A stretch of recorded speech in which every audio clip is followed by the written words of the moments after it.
Hello everyone, in this video we will learn how to add shortcuts of file and folder in Google Drive.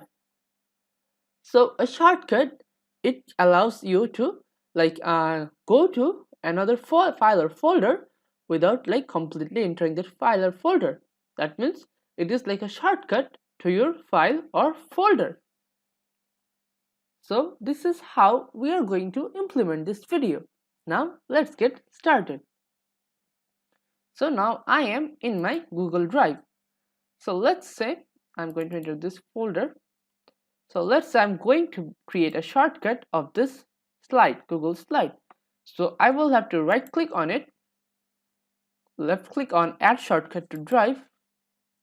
Now I need to select the location where I want to create the shortcut.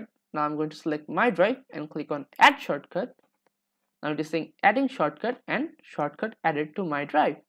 So now if I go to my drive, now as you can see there is the text for your slide and there is a arrow, that means it is shortcut.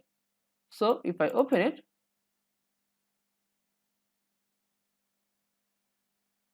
so it is loading.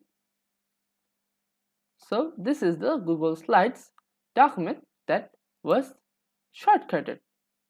So now let's have a look at the summary. So in this video we have learned how to create shortcuts of file and folder in Google Drive. Thank you for watching.